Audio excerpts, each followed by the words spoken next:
Hello, welcome back or welcome to my channel. It is Sunshine Lorena and I'm going to be taking you through all the books that I read in August.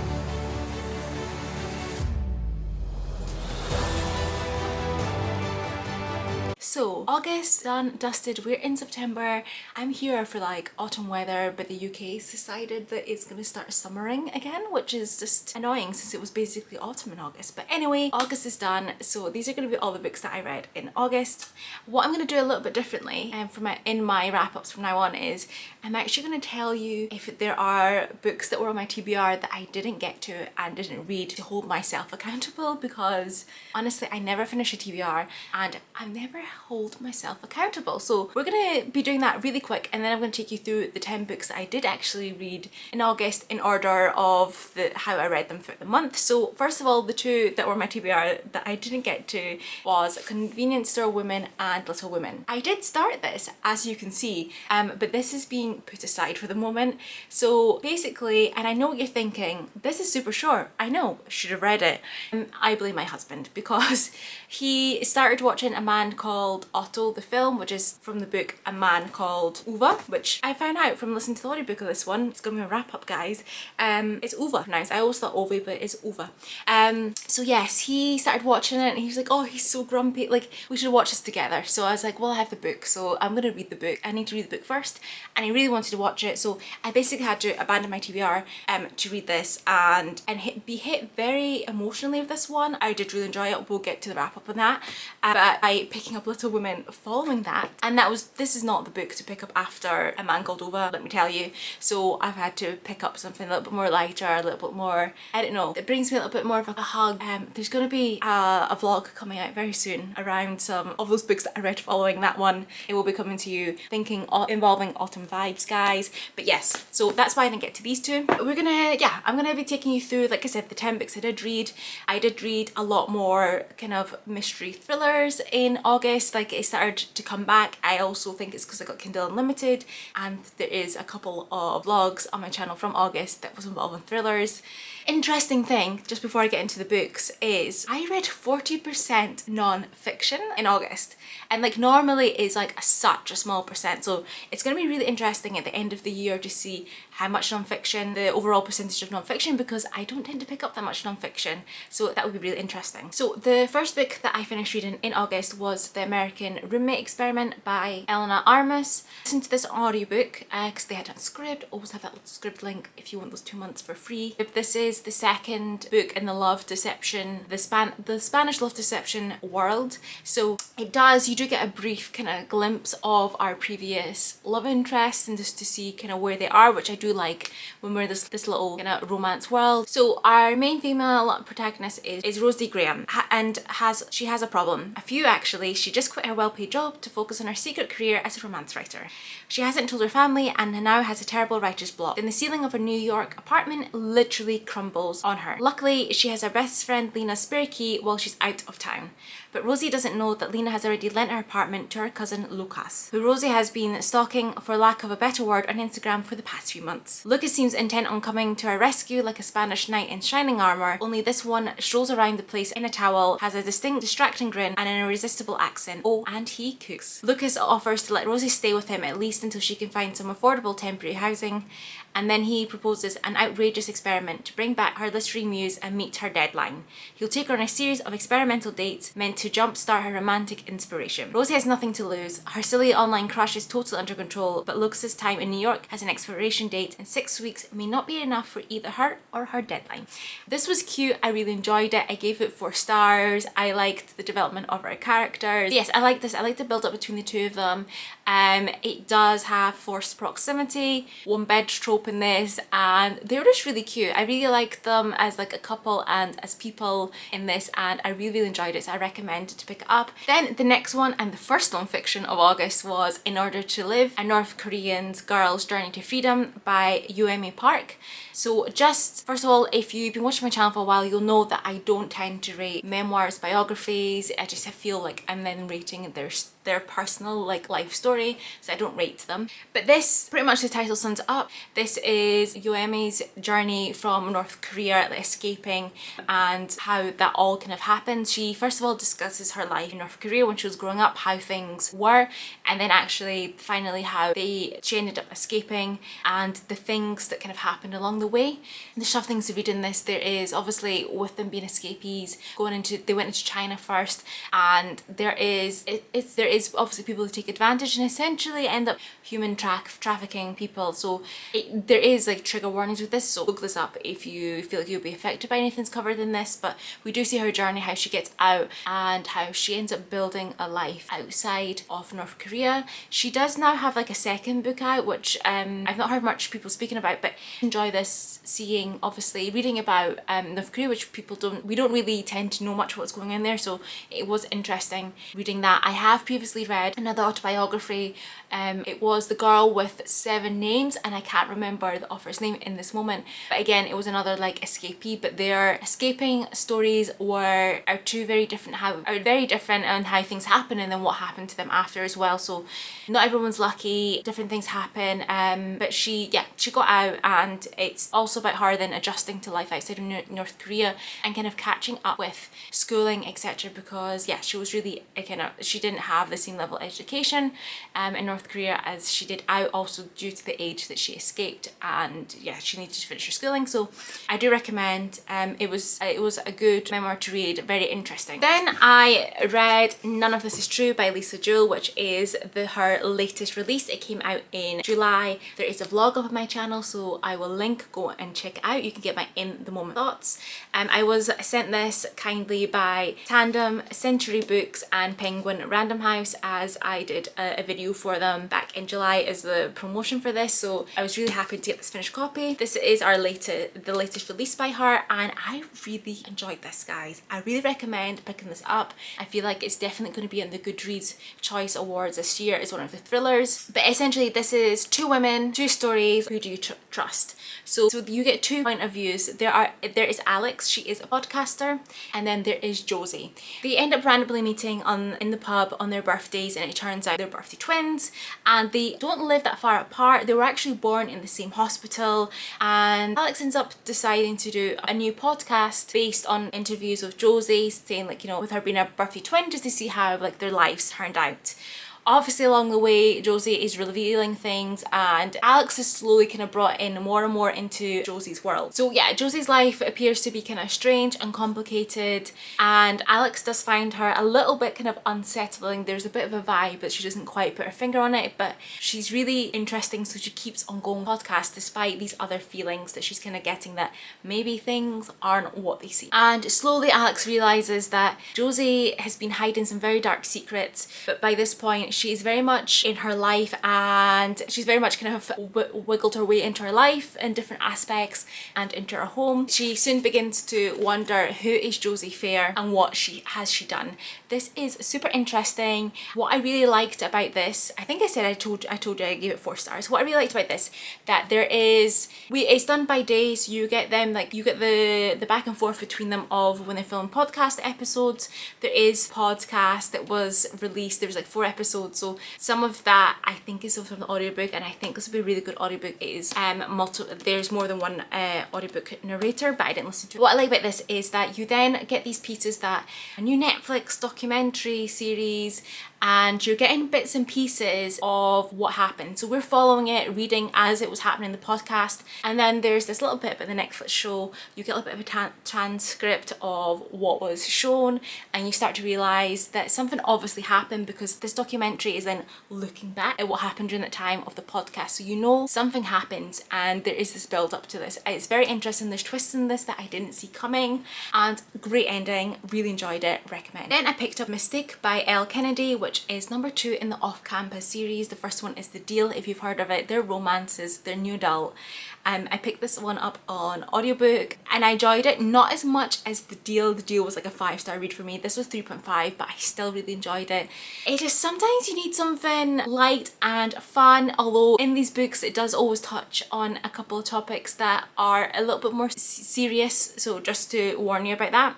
The synopsis of this one: he's a player in more ways than one. College junior John Logan can get get any girl he wants. For this hockey star, life is a parable of parties and hookups, but behind his killer grin and easygoing charm, he hides growing despair about the dead-end road he'll be forced to walk after graduation. A sexy encounter with freshman Grace Ivers is just the distraction he needs, but when a thoughtless mistake pushes her away, Logan plans to spend his final year proving to her he's worth a second chance. Now he's going to need to up his game. After a less than stellar freshman year, Grace is back at Briar University, older, wiser, and so over the arrogant hockey player she nearly handed her V-card to. She's not a charity case, and she's not the quiet butterfly she was when they first hooked up. If Logan expects her to roll over and beg like all his other puck bunnies, he can think again. He wants her back. He'll have to work for it. This time around, she'll be the one in the driver's seat, and she plans on driving him wild. It's fun. It's set in college, like university, so like that's why it's like a new adult. It's fun. It's nothing serious. If you're looking for something, like I said, a little bit lighter, I recommend this one. Really fun. I'm definitely going to be continuing with the off-campus series. Like I said, I didn't like this one as much as the deal, but we never know what's going to happen with other ones. Now we're going to move on to a couple of Kindle Unlimited thrillers. I have a Kindle Unlimited thriller vlog on my channel of reading popular thrillers. So the first one is The Good Lie by A.R. Tor, which I picked up in that vlog. There has been 6 teens murdered, and they have named the serial killer the Bloody Heart serial killer. There does end up being a suspect behind bars who was identified by the 7th victim, who actually managed to escape. Seems a very damning case against the teacher who was identified by the latest victim. However, attorney Robert Cavan actually steps in to be his attorney. But at the same time, his son was actually one of the previous victims, but he doesn't believe that the guy behind bars is the actual killer, and he wants to make sure that real justice is served for his son. There's also Dr. Gwen Moore, who is a psychiatrist, and she's an expert in kind of killers and working kind of with those sorts of people. There's an encounter where her and Robert meet, and he ends up hiring her to do a profile on the Bloody Heart serial killer to see if it matches the teacher that's behind bars for the murder, because he wants to try and help clear his client's name. But Gwen and Robert do grow closer, and she dives deeper into the investigation. Grave questions arise. So does Gwen's suspicion that Robert is hiding something, and that he might not be the only one with a secret.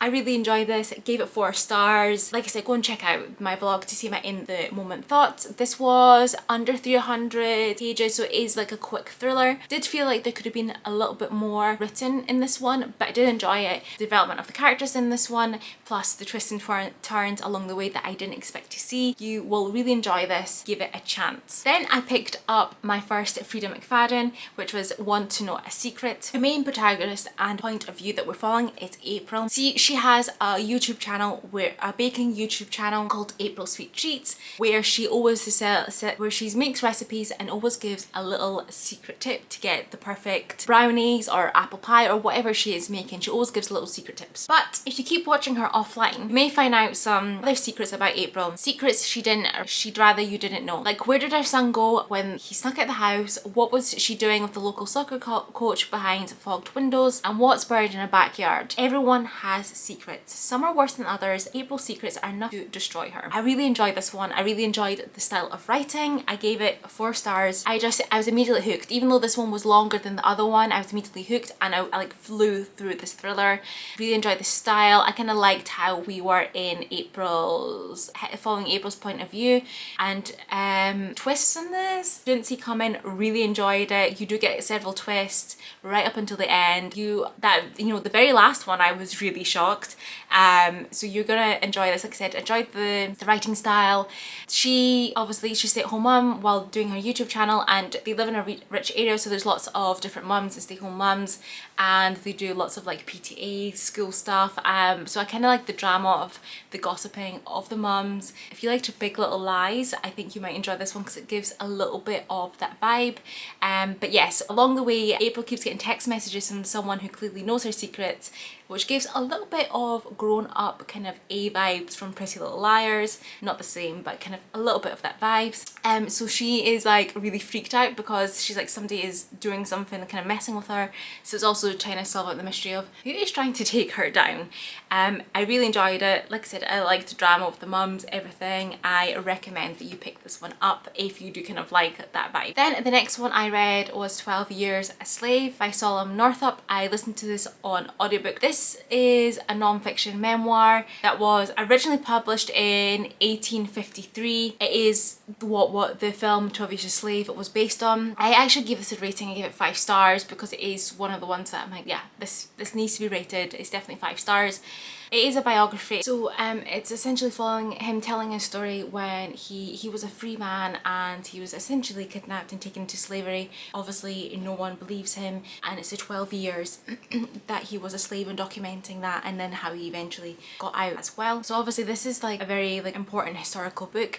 It did say that when it was published, it was an immediate bombshell in the national debate over slavery leading up to the Civil War, and this is just one story. If you think about it, this is one man's story who got it published. Think how many times it actually happened, and people who didn't actually end up escaping and getting out of that situation either. So it's very impactful. I recommend it. The film is very true to the book, so you have seen it is pretty much exactly the same. The adaptation, recommend. I then picked up Inside the Mind of Jeffrey Dahmer, The Cannibal Killer by Christopher Berry D. This I got through Kindle Unlimited. It was part of Chloe Reed's Books Crime Scene Corners book club, and this one I ended up giving a 2 star. Most of us didn't really like it. It was just essentially a repeat of information. There was nothing new, and he had a very odd style of writing that I just didn't get on with. I mean, it is the story of Jeffrey Dahmer. I can't really tell you more about the synopsis, but it's just a regurgitation of already details out there, and this quoting from lots of different books, and him randomly putting random things in there that I'm like, how did this come part of the story, linking random things. I don't really have much else to say. I just didn't get on with that style of writing, and so yeah, I don't really have anything else to say about this one. Let's just move on. So the second last book that I picked up in the month was A Man Called Ova. Guys, this book, 5 stars. I literally sobbed. Towards the end, and when I finished this, sobbed. I've never cried like that at a book, and I was not expecting it from this one. I mean, I knew it was about a grumpy old man, and like, it will get you. It will get you here, guys, and here, it will get you. 5 stars. Watch the film afterwards. I think it's a good adaptation, but obviously there's little bits and pieces that aren't included. Also, they moved it to America, so things were a little bit changed, but guys, it got me. It really got me. Before picking this up, I was thinking that I might finally be in a place to pick up A Little Life, which you can't see, but it's up there. After reading this, I know that I'm not ready for that, because I wasn't even expecting to be emotionally impacted by this one, but I was. So A Little Life, just, it's not the time. I don't know when the time will be, but this confirmed to me that it's not yet. We're not there yet. But yes, he is like a super grumpy old man, and he thinks himself surrounded by idiots, joggers, neighbours who can't reverse a trailer properly, and shop assistants who talk in code. But isn't it rare these days to find such an old-fashioned clarity of belief and deed, such unswerving conviction about what the world should be, and a lifelong dedication to making it just so. In the end, you'll see there is something about Ova that is quite irresistible. I just love this, and I will definitely be picking up more from Frederick Backman. He has this style of writing that just really connects you to these characters. It was so good. It's just so good. I can't say anything more. I don't want to spoil anything, but honestly, it's really good. It will get to you. It will really get to you. It got to me. 5 stars. I can see why most people love this book, and he just has such a great style of writing characters, like I said, their development throughout the book. I need to pick more up. So if you have read Frederick Backman, please let me know what one I should pick up next. I might not pick up for a while, because if it's like this, you know, I need time to recover. Please let me know. This is just, it was beautifully written. There are trigger warnings in this one, so definitely go and look those up if you're impacted by certain things. Just go and look those up. It was beautiful. I really enjoyed this. I think at this point now, this is, even though I've had quite a few 5 stars throughout the year, this is definitely like #1 book of the year for me at the moment, and I don't know if anything can top this. We'll need to wait and see, but this is definitely my book of the year. And then the very last one that I read in August was Rise, which is an autobiography by Sia Kolisi, and it's following his story from his childhood, where he grew up in a township in South Africa, all the way to him rising and becoming captain of the South African rugby team and leading them to winning the World Cup in 2019. So it documents his whole life, how he got into rugby, how things were, all the way up to, and it is until about 2021, I think. Yeah, it was published in 2021, so we get as far as there. Just like I said, document his life, how he got into rugby. You do obviously get rugby bits and pieces, so if you're not someone who likes rugby, this probably isn't something that you want to pick up because there is a lot of rugby in it. But yes, I really enjoyed this, seeing more of his story because I didn't know too much of his background, and I am half South African. I didn't mention that before, so that's kind of why I wanted to pick this up. And I do like watching rugby. I'm not like a huge fan, but I do like watching rugby. I find this very interesting to see his backstory, and yeah, just him becoming, you know, all the way up to his captaincy and leading them to the World Cup victory in 2019. Also covers a little bit afterwards about the foundation that he set up with his wife, the Khaleesi Foundation, that they provide personal protective equipment to healthcare workers and delivering food parcels throughout South Africa as well.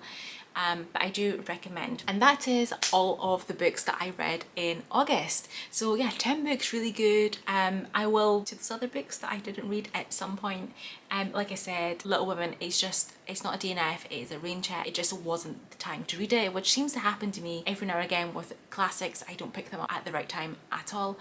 But yes, that's all the books I read. Thank you so much for watching. Leave a comment and let me know which of these you've read or which ones you want to read. Hit that like button and hit subscribe if you don't want to miss any more content from me, and I will hopefully see you in the next one. Bye!